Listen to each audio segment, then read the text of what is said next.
അതിൽ വർക്ക് ചെയ്തിരിക്കുന്നത്. സോ ഇത് അതിൻ്റെയൊക്കെ ഒരു എന്താ പറയുക, അതിൻ്റെ ഒരു റിസൾട്ട് ആയിരിക്കും, അതിൻ്റെ ഒരു. ഏറെ നാളായുള്ള മലയാള സിനിമാ പ്രേക്ഷകരുടെ ആഗ്രഹമായിരുന്നു ഒരു മലയാള സിനിമ പാൻ ഇന്ത്യൻ ലെവലിൽ ഹിറ്റാകണമെന്നുള്ളത്.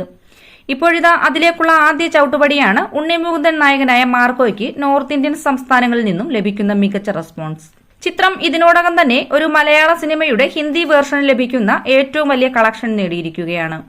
പോരെങ്കിൽ കഴിഞ്ഞയാഴ്ച റിലീസായ വരുൺ ധവാൻ നായകനായ ബേബി ജോൺ മാറ്റിയിട്ട് ആ സ്ക്രീനുകളിലും മാർക്കോ കളിക്കുകയാണ്.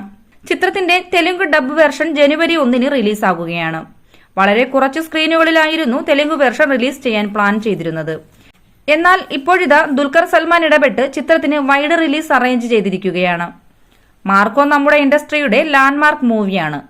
ആദ്യമായാണ് നമ്മുടെ ഒരു ചിത്രത്തിന് ഇതുപോലെ ഒരു റെസ്പോൺസ് നോർത്ത് ഇന്ത്യൻ ഓഡിയൻസിൽ നിന്നും ലഭിക്കുന്നത്. തെലുഗു വേർഷനും നല്ല റെസ്പോൺസ് ലഭിക്കും എന്നെനിക്ക് ഉറപ്പാണ്. അതുകൊണ്ടാണ് മാർക്കോ വൈഡ് റിലീസ് ചെയ്യണമെന്ന് ഞാൻ ഡിസ്ട്രിബ്യൂട്ടേഴ്സായ NVR സിനിമാസിനോട് പറഞ്ഞത്. Unni is one of the nicest people I know. തീവ്രം എന്ന എന്റെ ഒരു സിനിമയുടെ സെറ്റിൽ വെച്ചാണ് ഞാൻ ആദ്യമായി ഉണ്ണിയെ കാണുന്നത്.